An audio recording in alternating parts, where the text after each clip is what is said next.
Hello, and welcome to the Social Protection Podcast. I'm your host, Jo Sharpe.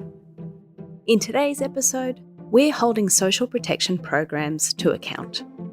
Well-designed programs invest in mechanisms for accountability, for example, to provide people with the information they need to participate or to report problems and have them addressed.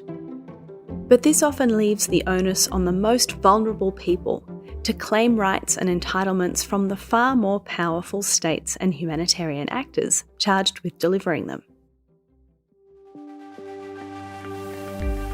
My guests today will talk about how to redress that power imbalance. Plus, we'll talk about the role of social protection in fostering citizen-state accountability and building social contracts. For our episode today, I'm really delighted to welcome Dr. Suchi Pande, Scholar in Residence at the Accountability Research Centre at the American University, and Louisa Feres, Independent Humanitarian Practitioner and member of the Better Assistance in Crises, or BASIC, research team. Suchi and Louisa, welcome to the Social Protection Podcast. Thank you. Thanks very much. Suchi, can I start with you? When we think about accountability in social protection programs or in other public programs for that matter, what are we broadly talking about? What do we mean? And why is ensuring accountability so important to the effectiveness of programs? When we talk about accountability, the one thing that comes to mind is that it is a contested concept. It means different things to different people. Typically, it's understood as seeking answers or justifications from government for their actions or seeking enforcement for failures to meet responsibilities. Voting is another form of accountability, as are courts and ombudsman offices that provide checks and balances over one part of the state or arm of the state, providing oversight over another. But essentially, it is about power that different actors like governments, international organizations, corporations, states, exert over different classes or groups of people and their relationships with these power holders. So when we talk about ensuring accountability, what it means is going beyond normative visions of responsiveness, answerability, enforcement by foregrounding the hardships and indignity that marginalized populations face in accessing basic rights and the accompanying struggles. Louisa, what would you add to that? I think you've written that accountability is considered a little bit differently in humanitarian situations. Can you give us a sense of how it's different and how it's treated in those contexts? Well, I think Suchi put us on the right track talking about power and relationships between a state or a provider and citizens. If we consider when humanitarian action takes place, it's often organizations coming in, whether local or international, to provide assistance. So it's not the state, but it's a provider kind of recipient relationship. And there we talk a lot about the sphere of influence. So basically the accountability that a humanitarian program can offer only extends so far as to what it can provide. So if we think of a program that commits to assisting 20,000 displaced families with cash assistance to meet their basic needs for, let's say, 6 months, in the traditional sense, this has meant that the organization that provides that cash support or the organizations are accountable to those recipients only. And that means they've already been selected and likely weren't involved in how the program was designed. It's now shifting a bit to collective accountability at the response level. So no matter who provides their aid directly, people affected by a crisis can reach out to those aid providers, provide feedback, and ideally shape the response. But this can be challenging when the whole structure of humanitarian assistance is still project-based. So I would say that's a major difference between accountability writ large and what humanitarians call accountability to affected people or populations, AAP. Suchi, when we're talking about programs, and I guess this is in the fairly narrow sense, what are some of the basic features that programs try to build in this quest to improve or maintain accountability? So I think, typically what you would encounter is access to information, local level monitoring, either by civil society or communities who are program participants, monitoring program performance and funds, media campaigns, protests, strikes, complaints. When you think of complaints or grievance redressal, you're usually looking at 3 different types. Within government or administrative, you're looking at independent redress institutions like ombuds offices, and legal redress through courts. When we tend to look at complaints within social protection, we tend to find phone-based systems like hotlines, online digital complaint platforms, in-person options, physical complaint boxes, dedicated complaint units or offices, as well as processes like social audits. And so to unpack perhaps how some of these work, Louisa, when I reached out to you a few months ago to discuss your participation in this episode, you were right in the middle of a workshop with a team of researchers looking at social protection and humanitarian programs in Somalia. And you volunteered to capture some of what you were hearing from beneficiaries by speaking with the researchers. So a great opportunity for us to hear a little bit more directly on these issues of accountability. I'm going to play now part of an interview you did with your colleague Camilla Adan Hassan, who is an independent researcher from Baidoa in Somalia. And here she's talking about how people receiving cash assistance in Baidoa through social safety nets and humanitarian cash assistance programs understood what it was that they were receiving. And thank you again for taking the time to record this. Well, these people coming from rural areas where they are not even educated, they come into IDP where the situation is not even good. When they come there, it's the responsibility of the humanitarian organizations to provide them with the right information and to take their feedback. But that doesn't happen because all the humanitarian organizations tend to claim to provide information, but that is only in written and on papers. But in reality, that doesn't happen. So when you talk to the community doesn't approve of what they say because they don't provide the right information at the right time. And what were some of the things that the community members or the community representatives highlighted to you about what was wrong or what was lacking?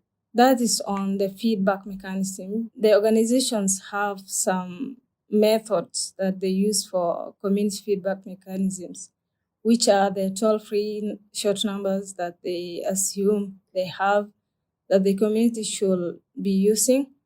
There is also a call center, and for the feedbacks and complaints, there is also monitors, field monitors who visits the IDPs to collect information. When the community call that toll-free number, the number is not sometimes available. When field monitors visit the IDPs, some of the field monitors don't speak the same dialect as most of the community, the majority of the community who are there.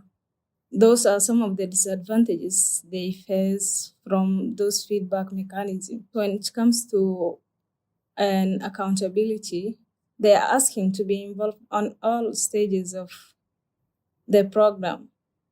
They suggested that they should be told on whatever to be done before the implementation of the program at the design level, before the program is already planned. Suchi, let me come to you first. In that clip, Camilla is describing the many challenges vulnerable people have accessing these feedback and complaint mechanisms that are supposed to be built into the program. This is a fundamental problem, isn't it? If it's up to these most vulnerable people to be claiming their rights and making these complaints and seeking accountability from the far more powerful state. What was your reaction to that reflection from Camilla? Absolutely. I agree with Camilla's reflections. The onus of claiming rights often is on the most vulnerable populations. And as she rightly points out, many of the hotlines and feedback mechanisms exist on paper. They're either not widely publicized, fail to provide information that communities need, as she points out, or are not accessible for a range of reasons. Either people can't physically access them, or, as she points out, they're context blind. They don't take into account the different dialects that a particular region might have. So while one finds these basic features in social protection programs, they're not widely publicized, remain unused, and are extremely weak on responsiveness and redressal. This in part is related to, I think, the design. So those who are charged with receiving the complaints often don't have the power to act on them.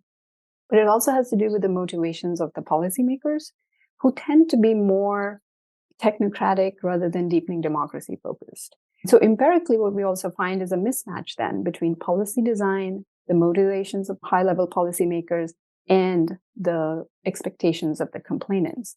So Camilla's reflection on hotlines being context blind, not accommodating local dialects is one example of that. Another is exclusion from large-scale targeted social protection programs. Now, complaints regarding exclusion from such programs are either considered ineligible because the complaint system is only designed to accept complaints from program participants. And these complaints then are not redirected to an appropriate authority when received, and as a result, they're ignored. So while high-level commitment and resources are necessary to have complaint system feedback mechanisms in place, often appropriate accompanying motivations to effectively respond to complaints, analyze complaint patterns, and most importantly, prevent future complaints are rare.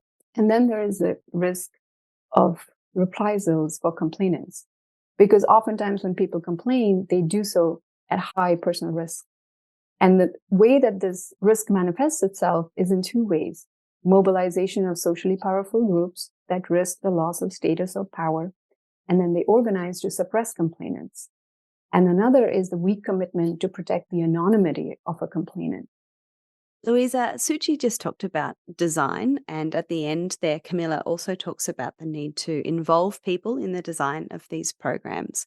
And as we were just discussing, it does raise the question, is the fundamental problem that there was a mismatch in the Somali cases that you were looking at in expectations between what people wanted or what they actually needed and what the program was designed or set up to achieve, so that they're making complaints that the system can't necessarily respond to? What do you think was going on there? It's interesting because across the board, regardless of whether we were talking to, for example, leaders of women's groups or community representatives or the youth, there was a common theme, and we see this in other contexts outside of Somalia, that people want to be involved in the design. What aid is going to whom for what purpose? And I think that it's that people are not often unaware of what the program intends to do until after it's in motion. There was a fantastic quote from a local authority that we spoke to in Northern Ghetto, who essentially said, the international community comes with social assistance, kind of a menu of social assistance, but also a pre-cooked meal. And when people are hungry, you're not going to refuse food. But people are asking to be involved at a different stage in the process, when ideas are still only ideas and they can shape how they turn into projects. So now we're starting to ask questions of when and at what level and with whom should this information about assistance be shared, and then conversations had. So for example, in Somalia, community-based targeting, which sounds very community-based and very accountable and very transparent, can actually exclude certain marginalized groups, clans or subclans, who are sidelined in social hierarchies. And so we're now seeing humanitarian decision makers, donors, and government officials from the federal down to the local level starting to be cognizant of that and trying to bring in people at a different stage in the process. But again, if we go back to this idea of a narrow definition of accountability in humanitarian responses, or in this case, this hybrid social protection humanitarian via shock responsive safety nets, there's a sense that accountability or the design is really for the intended recipients. And that then means that a lot of those design decisions are already taken. So it's a work in progress in terms of opening up and figuring out at which level and how to engage people in those design decisions. There are multiple levels of accountability. And obviously there are global institutions that are involved in humanitarian assistance, but there are also local organizations. And even when you look at just social protection programs, the delivery of which often occurs where they're frontline, the typical response to a program or a project not working is to kind of put the blame on them. And they don't necessarily have all the information or, like I said, even the power to be able to fix some of these things that they encounter. And to be able to go up the policy levels to be able to influence change, often that is not possible as a frontline provider or as a local level government official. You usually need some kind of alliance and coalition building, but you can't obviously risk aligning with either movements or activists. So it's a very sort of complex terrain, and the multiple levels of accountability need to be considered when you are either designing a large-scale social protection program or even engaged in this kind of humanitarian work where there are multiple actors involved and not everybody's held accountable in the same way or to the same extent. We've talked about the challenges here, which, as you've both outlined, are many. But I would just be interested to hear from you, perhaps some examples of where you've seen these kinds of mechanisms that are built commonly into programs working a bit more effectively, where complaints or issues may have been handled a little bit better, and what it really takes to achieve that kind of outcome. A big challenge is that a lot of the most effective ways to handle feedback is actually informally and at the point of contact. That said, I do remember a very successful example about 10 years ago in Lebanon. We were switching from paper vouchers and in-kind items to provide cash assistance via ATM or debit cards. And there was a region in the northern Bekaa Valley that didn't have access to ATMs without passing several checkpoints. So there was a lot of debate at the national level whether to continue with in-kind, as we had done in another area, or take a chance with the debit cards. But in the end, we actually decided to ask communities members themselves. And everyone said that they would prefer to receive the cash and could reach the machines in different ways. So we went with their preference and we put in place support for those who couldn't access it and made sure that the information was proactively shared and often. What made that happen, however, which is kind of a big caveat, I think, on accountability, was not only the resources and the factors on our side. So we had a huge team, that is true, but they had well-established relationships with the communities and the local authorities, which in Lebanon is no small feat between the different sects and the communities, particularly in the Bekaa Valley. We also had really understanding and flexible donors, and there was a general risk appetite for testing different ways of working. And unfortunately, that's something that we see less of, especially in places receiving decades of assistance. There's a need to kind of have all the answers, to tick all the boxes, and to keep accountability in kind of a safer and more provable space. And so we see a lot more accountability on paper than 10 years ago, but it doesn't always translate into more accountable programs. I think informal problem solving is definitely something that we find more of. I can think of examples with the large-scale employment guarantee program in India, where social audits, one would think, are these grievance redress platforms or are they oversight, right? In the literature, you will see social audits are not grievance redress mechanisms. But empirically, what I have found is that even though the mandate of a social audit unit is to assist with monitoring the program, they are proactively thinking of ways, if they have operational autonomy to do so, and they have local cadres on the ground, which in this case they did, Dalit youth from local villages across the state of Andhra Pradesh and Telangana in southern India, who were essentially people on the ground talking to workers and verifying and documenting what were the kinds of problems they were facing. What the local auditors found was that some of these workers were not just being able to even register for the program. Now, to record a grievance like that and wait for the social audit process to complete and then for the convening of a public forum where a problem like this could be brought, it just is too long. So they thought of it to act on it proactively and took these complaints and said, this is what's going on. These are the number of people who cannot access it, and these are the reasons why they cannot access. And they had, in the 3 months that they started to do this kind of local level informal problem solving, they were able to get a 30% resolution rate. So that kind of sort of connection between getting to the people on the ground and getting that kind of information up the policy level really requires the mediation of this kind of third-party, autonomous, independent institution that has a mandate to act on this. Suchi, you started to talk about the practice of social audits in India's very well-known public works program, the Rural Employment Guarantee. And in that program, the burden of accountability is a bit different, where local officials are required to account for their performance. Local committees are empowered to evaluate how that program is working for people. Could you give us a brief introduction to what that mechanism is, how it works with that large program, and formally, what is it there to do? So social audits are transparency and citizen oversight provisions. And the basic premise is that you use government information on program implementation, which is recorded in official government documents, and you combine that with worker testimonies, physical verification of work sites by third-party institutions, and most importantly, citizen input during a participatory deliberative forum. And so it really constitutes of three elements: third-party assessment of access and quality of services, in this case, monitoring of employment guarantee program, its implementation, and identifying and redressing problems. Third-party conveners who create an enabling environment for public deliberation, capacity building, information gathering, and assessment. And finally, presentation of findings in a public forum for collective deliberation in a third party, which can be government or civil society convened, open public forums. So essentially what you're doing is you're taking evidence generated by the government or by non-state institutions as well, and using that to verify whether the people who are intended to benefit from that program did or did not actually benefit. And this is really the central kind of the vital element of it, is convening of this collective open public forum where you invite all actors engaged with that program implementation. And essentially this kind of methodology was years in the making prior to its institutionalization in law. It really evolved from a grassroots social movement strategy.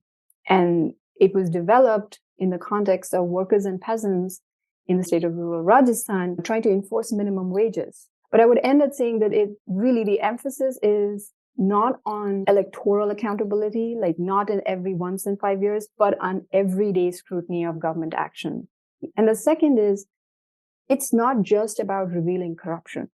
If they're organized well, they do have the potential to build political capacities of the program participants who tend to be the most marginalized.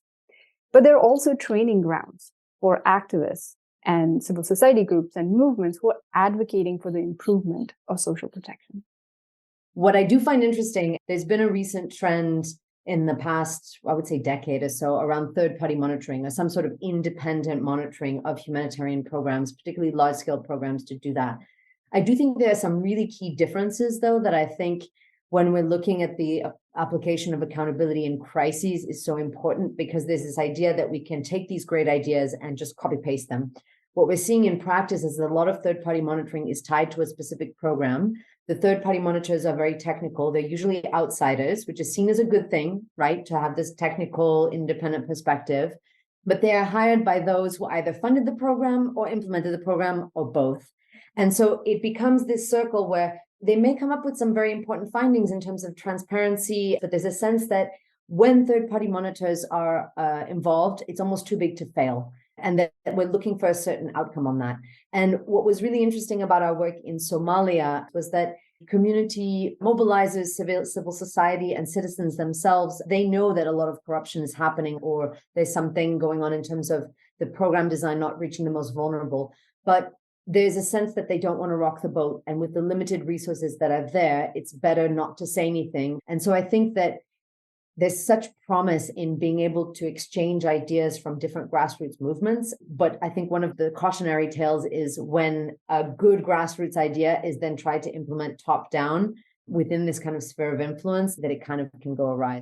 One of my reflections about social protection as a kind of program is that it is particularly centralized in some ways. You've got benefits that are paid electronically. They're being paid directly from a national account into individuals' bank accounts. But you've both really talked about the importance of frontline responders, points of contact, touch points, people who can help resolve problems in a practical sense. During COVID, we saw a rise in things like online registrations, and all of these have benefits in terms of, more efficient programs, reducing leakage or fraud. Do you think there are risks to accountability if human touch points are reduced along the delivery chain? Where there are benefits to digital payments, the risks are high and usually manifest in the loss of benefits. So in a sense, they're counterproductive at some level. Access to benefits is also dependent on a range of other factors, such as literacy, class, caste, gender identity, digital connectivity issues. And often the scale of the digital divide in deeply unequal societies or, conflict-affected contexts often does not receive. There is an in-principle recognition, but it's not afforded the appropriate consideration we need when designing electronic benefit systems. So I'll give an example of the pandemic is a classic example of governments having to improvise and provide social assistance during a crisis. But one of the Indian states, which had recently set up a social audit unit, actually sent auditors out to verify whether the COVID social protection for food security and maternal and child nutrition benefits were actually paid out. And they actually found that close to 40 to 30% had not received either food security or maternal and child nutrition benefits.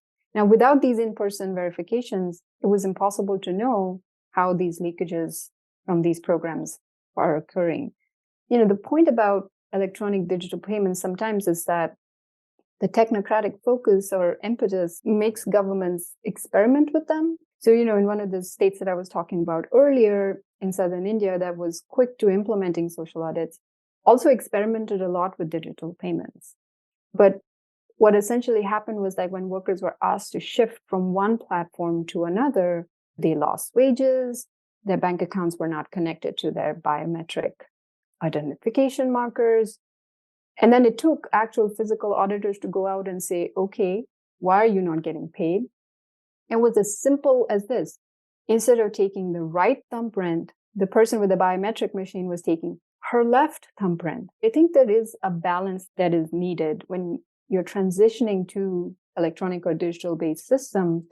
There is a learning curve and you need to account for that rather than just like jumping headlong into it and scrapping any other kind of human touch point along the way.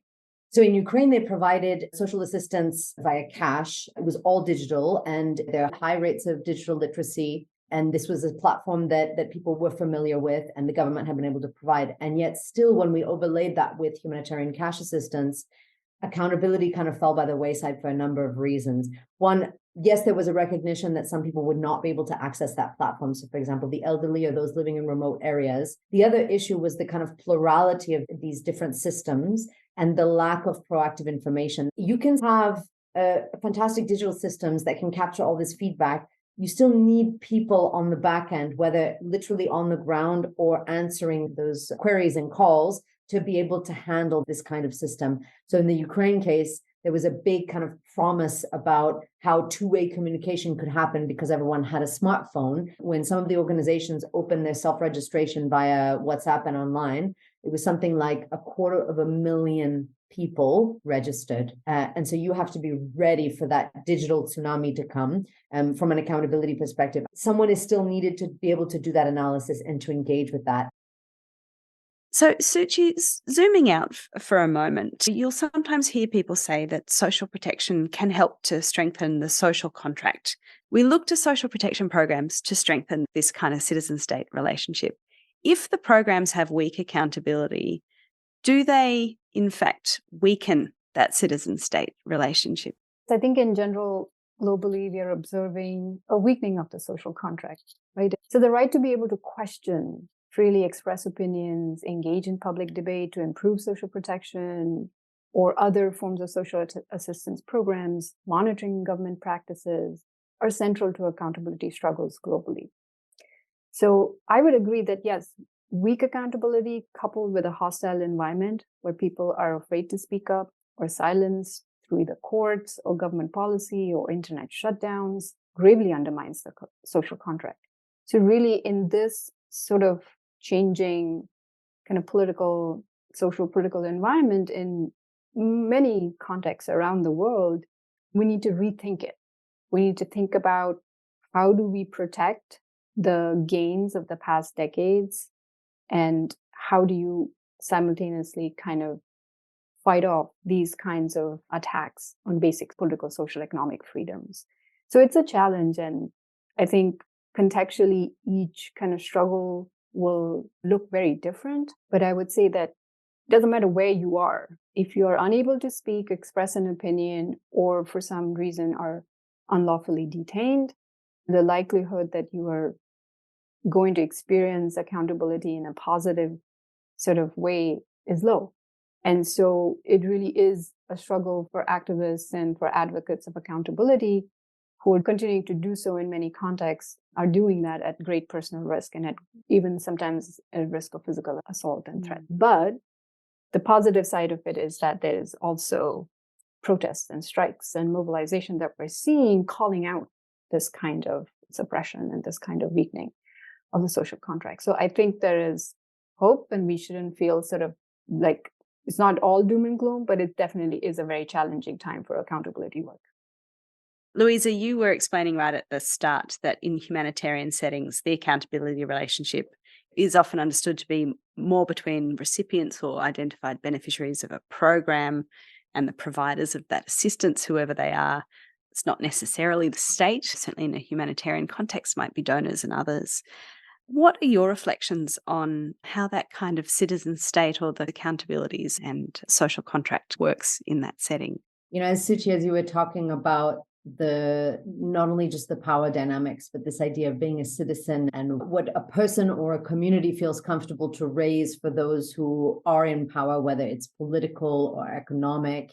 And I reflected on the fact that a lot of humanitarian responses are working in places where the social contract means different things in different places to different groups of people. And in a lot of places, like for example, in Somalia, where we've been working, if you go to different regions, you're going to get very different answers. Or if you talk to sub-clans within a particular region, you're going to get different answers. So we've been looking at this idea of cultures of participation. So how do people prefer to engage civically and make themselves heard? The humanitarian space, it's hard to superimpose this idea of a quote unquote state for many communities who've maybe never seen one, or when the government does come, that it's not in the same way. The government could even be, let's say, party to violence or representing another group where they don't feel they have their interests. So sometimes the humanitarian accountability model can be helpful in exposing communities to a provider or power relationship that's less politically charged. And that's kind of in the best case scenario. However, if it goes on for too long in parallel and in silos that are program specific or project or sector specific, it risks undermining any future social contract. And this is something where my colleague Paul Harvey often talks about how humanitarian action can be politically blind or puts on political blinders because of the humanitarian principles. And there's an inherent risk in, let's say, ignoring the idea of a social contract and the political or socioeconomic implications of that. So we kind of prioritize or advocate humanitarians to prioritize this understanding of social dynamics and how the humanitarian response influences it, because it doesn't occur in a vacuum, and therefore how a humanitarian response can influence the accountability pathways between, for example, a community and a state or a federal government that maybe was just established in a particular crisis. But I think the power and the hope really lies in communities being able to see different examples of what these cultures of participation or a social contract or being engaged civically means, and then figure out what works for them. We'll have to leave it there. Dr. Suchi Pande and Louisa Feres, thank you so much for your time on the Social Protection Podcast today. Thank you, Joe. Such a pleasure. Thank you, Joe, and thank you, Suchi.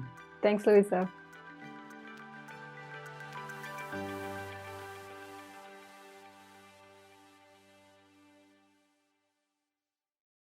Before we go, we like to end each episode with some quick wins. We ask our guests to bring in recommendations for research, news, or events that have sparked their interest and, most importantly, we think you should know more about.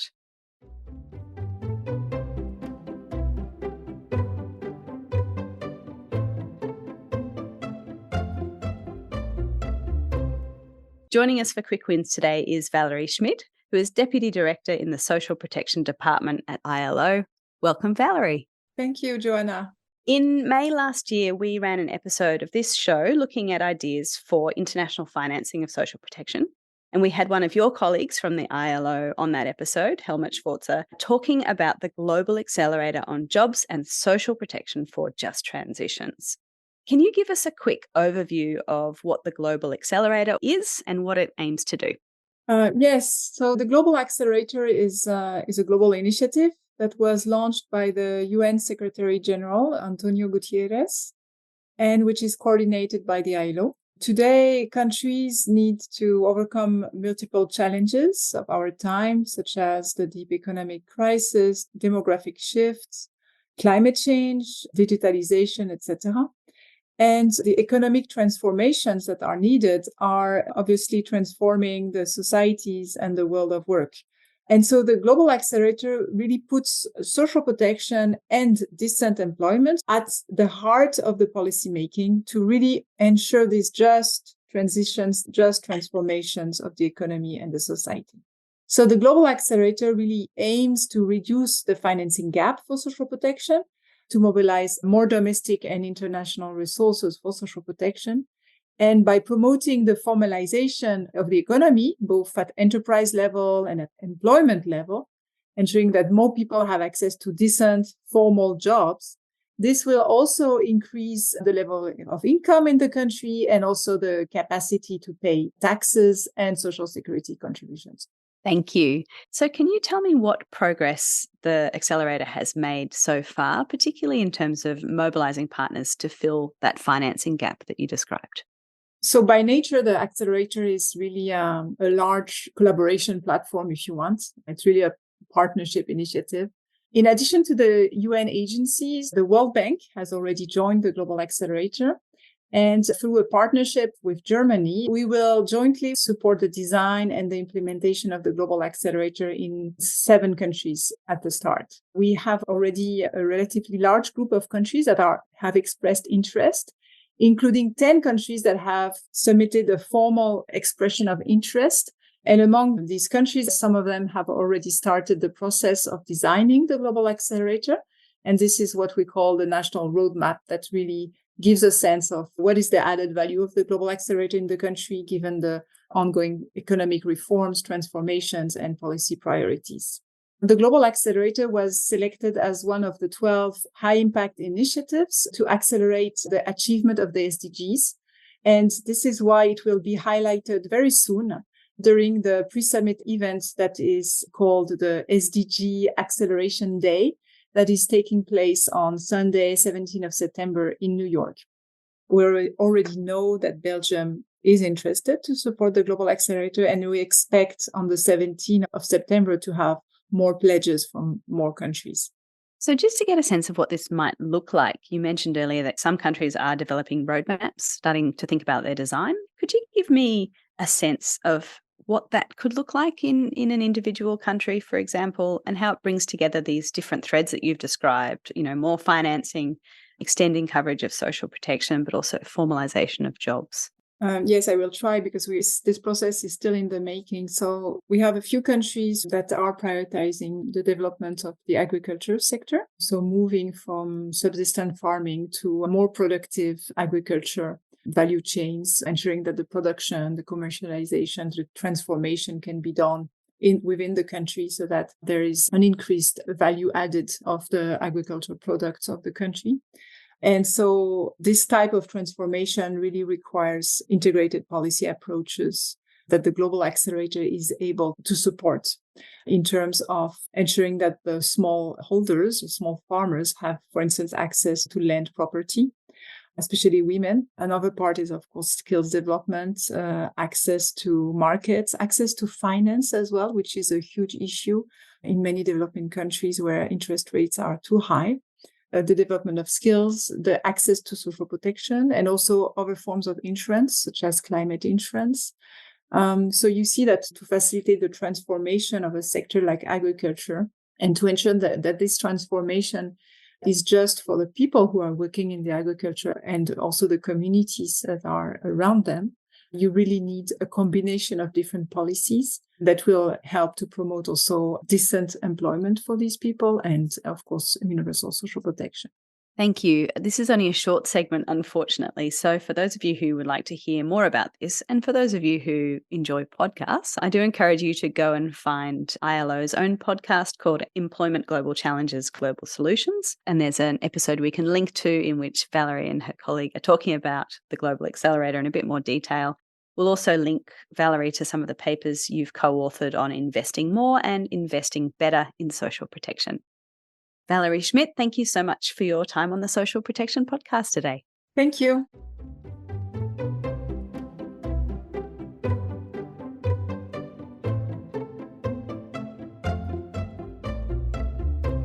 And thank you for listening to the Social Protection Podcast.